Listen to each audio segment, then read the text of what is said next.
Hello and welcome to CATSweek. I'm Annalise Poorman. On April 2nd, the Monroe County Personnel Administration Committee met to discuss the WIS salary recommendations for 12 positions in the Monroe County Assessor's Office. Monroe County Assessor Judith Sharp said that she disagreed with some of the WIS recommendations, but that it's better than the salary rates that they currently have. First of all, I have to thank this committee that has been up here, all of you, including E and the staff, since September that we have been working on this, and it has been it's been a journey. I can't say it was the most fun I've had in this job, but it was a journey. We finally heard from WIS yesterday. Today, Tuesday, yeah. Yes. Yesterday, and I had a chance to look at everything. I can't say that I'm happy about any of it, but it's better than we were. Sharp explained that she lost 2 well-trained staff members because they were able to earn $20,000 more in different positions. I think you all know that the reason that we started this is I started losing deputies to the auditor's office because for whatever reason, the real estate side of the auditor's office, all but a couple were made PATs. And when you made me PATs, and then my people were still in the comments and even some low comments, the difference between the two offices became almost a $20,000 pay raise or pay increase. And so I lost 2 people. The first one was one thing. In August, I lost a deputy that had only been with me about 3.5 years, a good deputy, but I couldn't say a word. I mean, bless her heart, anybody that can make 20,000 more, go.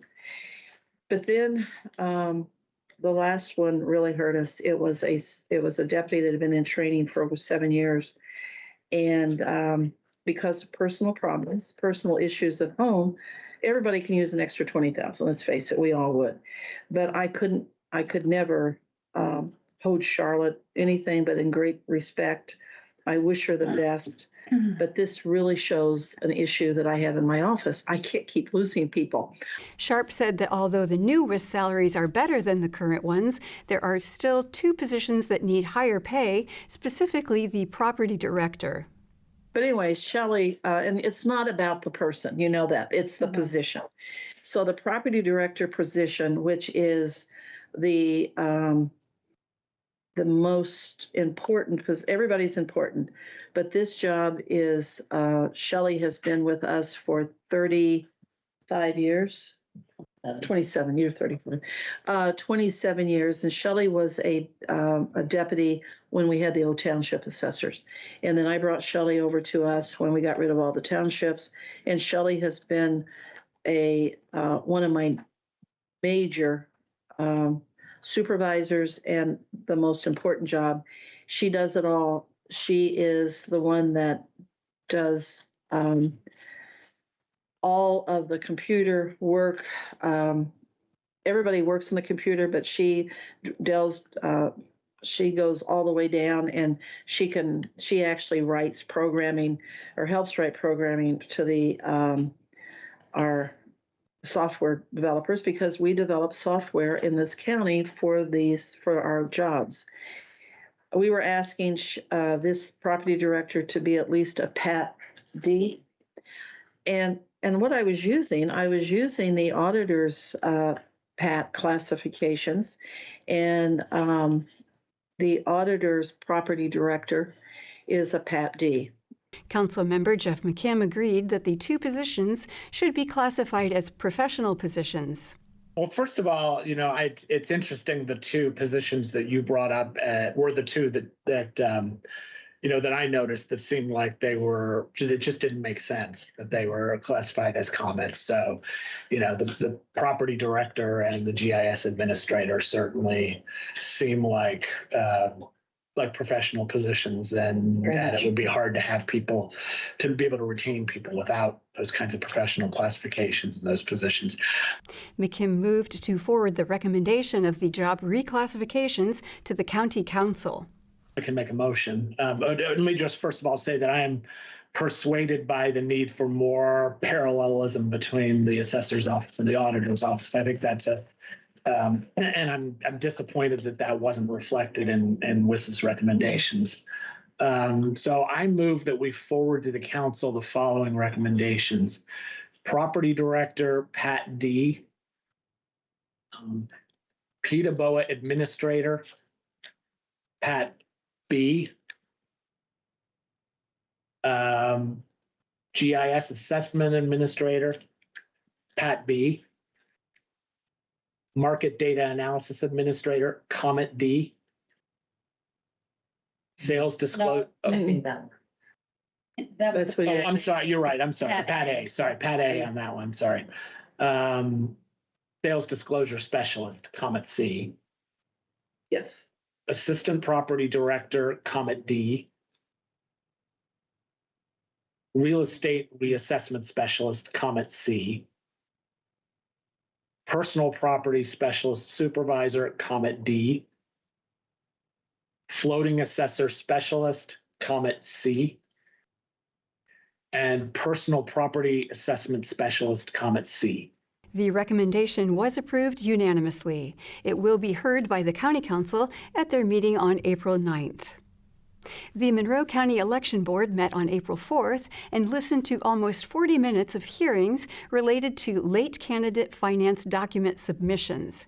During the hearings, many candidates cited misunderstandings over deadlines or documents as the reasons for their late submissions. According to a ruling passed by the Election Board in February of 2023, after incurring 2 late notices, a third can result in late fees of $50 per day. Chair of the Monroe County Democrats, David Henry, asked about the effectiveness of the current notification system, citing the number of candidates who expressed issues with notifications.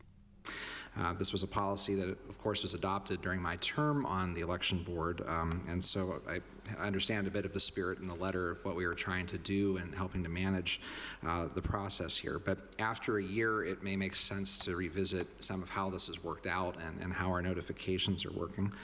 Secondly, I want to honor the fact that I know this is an administrative burden for the election operations and the board, and that and as we've heard here mentioned today, a courtesy extended to candidates. It's by no means an obligation under code to let our candidates know when they are late for things. However, I think we've heard several cases of inconsistency or misunderstandings about when things are due. I also want to say too that I understand that with staff turnover over the past year that some of these policies might not have been taught or replicated or really burdensome. At the end of the day, there's a lot to do in our election work in the county. Board member John Fernandez acknowledged that there must be an issue with the current system given the length of time spent discussing late fees at the meeting. He suggested that in order to save time, the board postpone the discussion for remedies until the next meeting. But I think that I would suggest to my colleagues that we hold back discussions on the current state of these policies and put it on a future agenda to clarify how we're going to handle this from an administrative perspective. I mean, I don't want to diminish the importance of these kinds of filings. I mean, they're super important in terms of our system to have transparency, to be compliant with state law and local rules. But we also need to think about administrative efficiencies and the role we play in providing a service as well. But I think there are a number of issues that require discussion and maybe clarification. But since we are at 1:45, I'd appreciate it if my colleagues would agree that we move to the regular agenda, and then we will come back to this issue in a future meeting. The board unanimously agreed to table discussion on the candidate finance documentation notifications and fees until a later meeting. During the April 3rd meeting of the Bloomington City Council, City Clerk Nicole Bolden introduced a resolution calling for a cessation of hostilities and for delivery of humanitarian aid for civilians in Gaza. Resolution 2024-08, a resolution calling for a cessation of hostilities and for delivery of humanitarian aid to civilians in Gaza. The synopsis is as follows. This resolution is Let me try that again. I'm so sorry. This resolution is sponsored by Council members Piedmont, Smith, and Rollo. It calls for national leaders to work toward a cessation of hostilities directed at innocent civilians in Gaza, a multilateral ceasefire to allow for the provision of humanitarian aid backed by significant financial support, the release of all hostages, and a lasting, peaceful solution to the conflict between Palestine and the State of Israel. Note, the title of the resolution was revised after distribution in the legislative packet on March 28, 2024, but before the introduction of the resolution. Council President Isabel Piedmont Smith co-sponsored the policy. She explained why she brought forth this resolution. We're bringing forward this resolution to add our voice to those of over 100 other municipalities around the United States, demanding that humanitarian aid reach the civilian population of Gaza, which is facing famine, a lack of potable water, a lack of medical care, to the point of extreme crisis. We focus purposefully on the humanitarian catastrophe and not on the military and political causes of the disaster, nor on long-term solutions to the conflict between Hamas and the State of Israel. In order for humanitarian aid to reach the civilians in dire need, a cessation of hostilities must take place. Aid cannot reach needy families while bombs are falling, roads are destroyed, and fuel is lacking. Airdrops and a temporary floating pier are insufficient and unsafe. A ceasefire is needed. We recognize that there are humanitarian disasters unfolding in many parts of the world. The difference with Gaza is that our taxpayer dollars as American residents are being used to send weapons to one of the warring parties. Also, we have received a petition with hundreds of local signatories, as well as direct contact by many in Bloomington, asking for us as local elected officials to make a statement against the humanitarian catastrophe on their behalf. We also note that some community members are opposed to the Common Council taking any action on this topic at all. After many conversations with Bloomington residents, both in favor of and against a resolution, we decided to move ahead due to what we feel is a moral imperative to speak out about the man-made humanitarian catastrophe. The Common Council of the City of Bloomington has long embraced diversity, upheld the humanity and rights of all people, and spoken out against racism, xenophobia, and bigotry. We condemn anti-Semitism and want Jews to feel safe in our city. We condemn Islamophobia and want Muslims to feel safe in our city. We do not presume to know how to resolve the complicated, nuanced, long-standing conflict between the State of Israel and the Palestinian people. What we intend is to speak out against the intolerable cruelty of children dying of hunger, women subjected to surgery without anesthetic, and Gazans of all ages stricken by preventable disease and injuries due to unsafe drinking water and the military assault. The world must come to the aid of the civilian people of Gaza. It is our duty to demand that President Biden and our congressional delegation do everything they can to pressure all parties to cease the violence in order to save innocent lives. Councilmember Dave Rollo said the purpose of the initiative is to show solidarity with innocent people affected by the conflict. As my colleague said, the goal is humanitarian relief.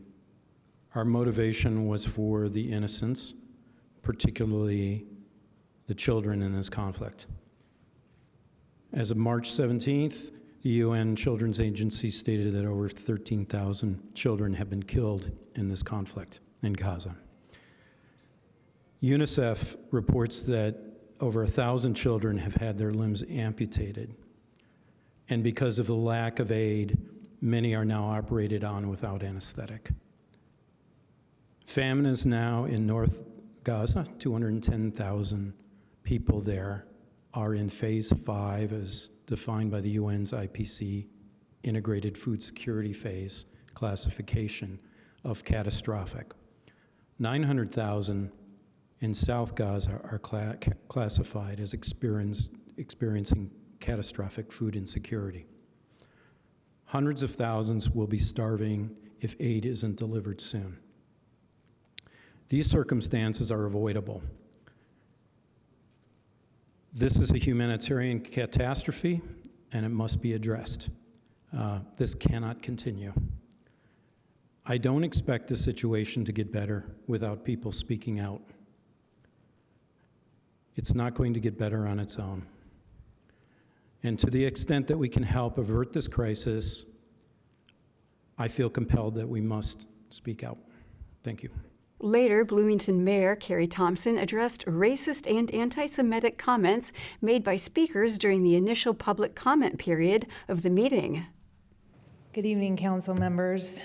I indeed was not supposed to be here this evening. I was up at a AIM conference in Indianapolis and had tuned into the middle of the meeting, evidently, and learned that there were white supremacist and Nazi comments made at the beginning of this meeting. I'm sorry, I'm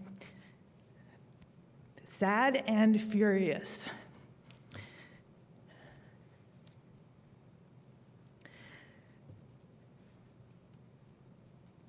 I condemn all hate speech. It is inappropriate. And while I stand for freedom of speech, and we will always allow it in these council chambers, I'm here tonight to ask the people of Bloomington, when you hear hatred, when you hear Nazi speech, when you hear deliberate threats and condemnation of Black and brown people, you do not need to say something perfectly. Just stand up and say something. We allowed to boo? No, you're not allowed to boo, and you're not allowed to clap right now. But you are allowed to get up to the microphone at public comment when it's your time. It is important that as a community, we stand together and we condemn this speech and the actions that we know go with that speech. I am disappointed in our community. I am not surprised, but I am shocked. And I know for my Black and brown neighbors, they're not shocked or surprised because they experience this a lot. But I need to be shocked, and the rest of us who felt shocked and didn't know what to say, here I am saying it imperfectly. When you see it, when you hear it, stand up and say something. After the mayor's address, Councilmember Hopi Stasberg asked the sponsors of the resolution if they tried to make the policy as inclusive as possible without alienating anybody. Piedmont Smith and Rollo responded. Do you both feel that you did more than your due diligence in trying your best to thread what was a very tiny needle to create a resolution that was as, I'll say, inclusive as possible without alienating anybody?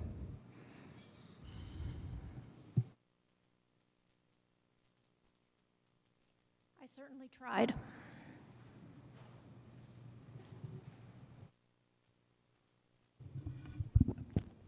I'm sure people are disappointed from various sides. I have my own views on what's happening in Gaza. I didn't seek to put them in the resolution.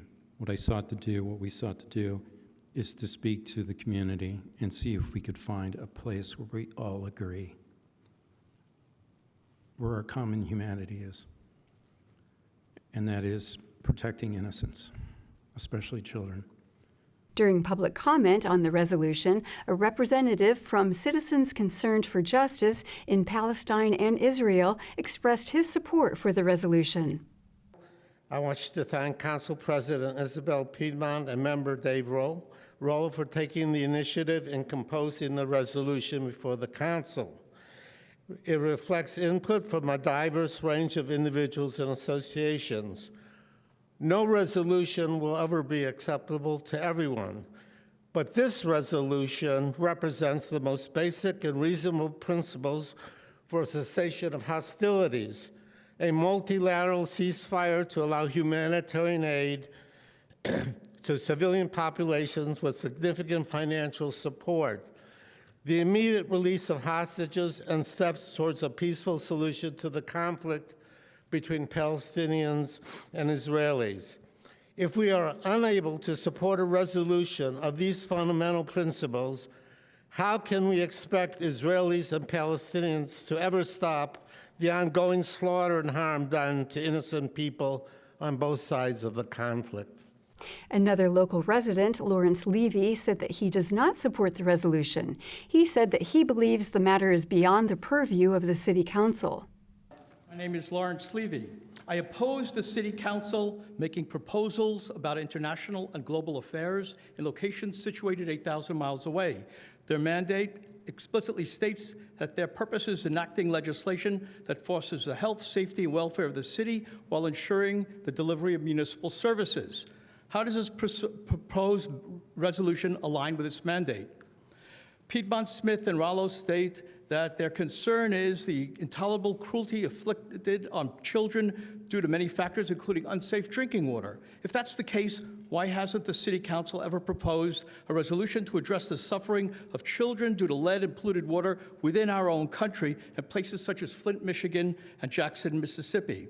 Why has the City Council never presented a proposal demanding justice for the Rohingya, a Muslim group in Myanmar where children still face disease outbreaks and malnutrition? Why hasn't there been a proposal for the Muslim Uyghur population in China who experience forced assimilation, forced sterilization, and suppression of being able to practice Islam? While the resolution calls for a multilateral ceasefire, it is essential to remember that there was a ceasefire on October 6th, which was then broken by Hamas attacks on October 7th. The world is replete with suffering. Engaging in virtue signaling to demonstrate care or portray oneself as a good person amounts to nothing more than a symbolic gesture that effectively achieves nothing and squanders the time and energy of the City Council on matters beyond its purview. So why would some members of the City Council want to push a proposal like this?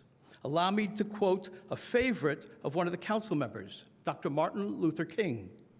When people criticize Zionists, they mean Jews. You're talking anti-Semitism. The energy of the City Council would be better spent on helping the disadvantaged within the city's boundaries. After extensive public comment demonstrating both support and opposition to the resolution, the council members voted 9-0 to approve the policy. Mayor Carrie Thompson previously stated that she would not sign any resolutions that extend beyond the scope of the city. On April 1st, the City of Bloomington held a combined commission meeting with representatives from Tool Design Group to discuss the Safe Streets and Roads for All grant program. Tool Design Senior Planner Drew Parker gave some background information on the program. So Safe Streets and Roads for All is a grant program that the United States Department of Transportation put out as part of President Biden's bipartisan infrastructure law. And the USDOT had a national roadway safety strategy, and the USDOT, so our entire country has a goal of 0 roadway deaths, but this grant program really put some money in front of that. So $5 billion was allocated to that program from 2022 to 2026, and the applications are on an annual cycle. As part of that, there's 2 different pots of money. There's the planning and demonstration grants. So that funds, generally speaking, the creation of action plans like what we're doing here. It also funds demonstration projects. So going and putting something out in the community, seeing how it does, some sort of safety countermeasure, and seeing how it does and evaluating it. And then the other side of that, where there's a really big portion of the pot of money that's available, is in implementation grants. And so these grants are on the order of millions to tens of millions of dollars for communities to get construction projects in the ground to reconstruct their streets and make them safer. So there's a lot of money available, and a lot of communities have already won those grants, but a prerequisite to getting those implementation grants is you have to have an action plan published. So that's a big part of what we're doing here is putting together this action plan so then eventually we can apply for an implementation grant. According to Tool Design, from 2018 to 2022, Bloomington had a total of 756 fatal and serious injury crashes. They're hoping to reduce crashes by 7% every year until 2039, where the goal is to have 0 fatal and serious injury crashes. Bloomington Planning Services Manager Ryan Roebling explained why the year 2039 was chosen. We picked 2039 as an achievable goal. We wanted to actually achieve this goal rather than just set a date and hope for the best. So we picked 15 years as a date where we thought we could definitely achieve this, given the fact that the numbers change yearly and some things are temporarily outside of our control. So yeah, we picked that as the year that we thought we could actually accomplish this one goal that we set for ourselves. Residents can find out more information about Bloomington's Safe Streets for All planning efforts at bloomington.in.gov/transportation/SS4A. And that is all for CATSweek. Thank you for joining us. For CATS and WFHB, I'm Annalise Poorman.